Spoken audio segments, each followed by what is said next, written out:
Hello. In this video, I'm going to introduce you to Reason 5.0, which is a music composition software that incorporates synthesis, sampling, and sequencing. To open Reason, navigate to the dock on the bottom of your screen and click on the icon. Reason opens to a default file, which is normally a sample song, but can be set by the user to something else. In this case, I've defaulted it to an empty rack, which we'll talk about later. In order to maximize screen space, let's separate the sequencer window from the rack by clicking on this button right here.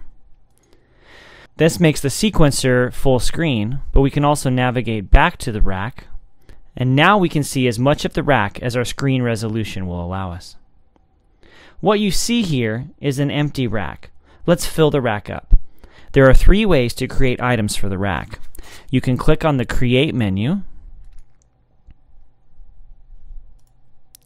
You can right-click on an empty space on the rack, or you can drag and drop an item from the tool window.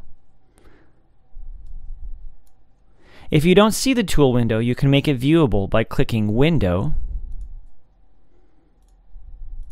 Show Tool Window.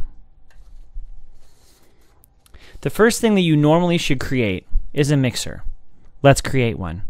Using one of the three methods, create a mixer 14.2. We'll scroll down to the mixer and drag and drop that over there. The mixer is designed to look and behave like an analog mixer, but we will get into the details of the mixer with a later tutorial. I'm going to go ahead and create several more instruments using the various methods to insert items into the rack.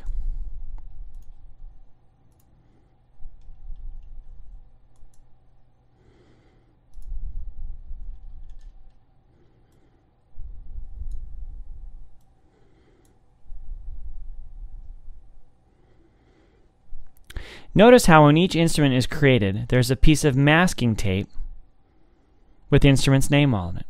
Also notice that as an instrument is created, one of the channels on the mixing board receives the same name as the instrument. Reason has automatically connected each new instrument to the mixing board.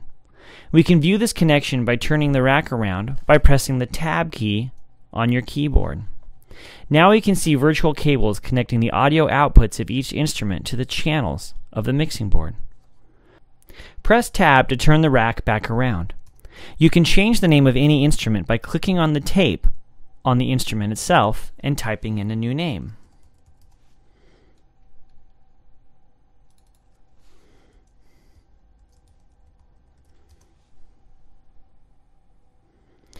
Use the scroll bar or the wheel on your mouse to navigate up and down on the rack.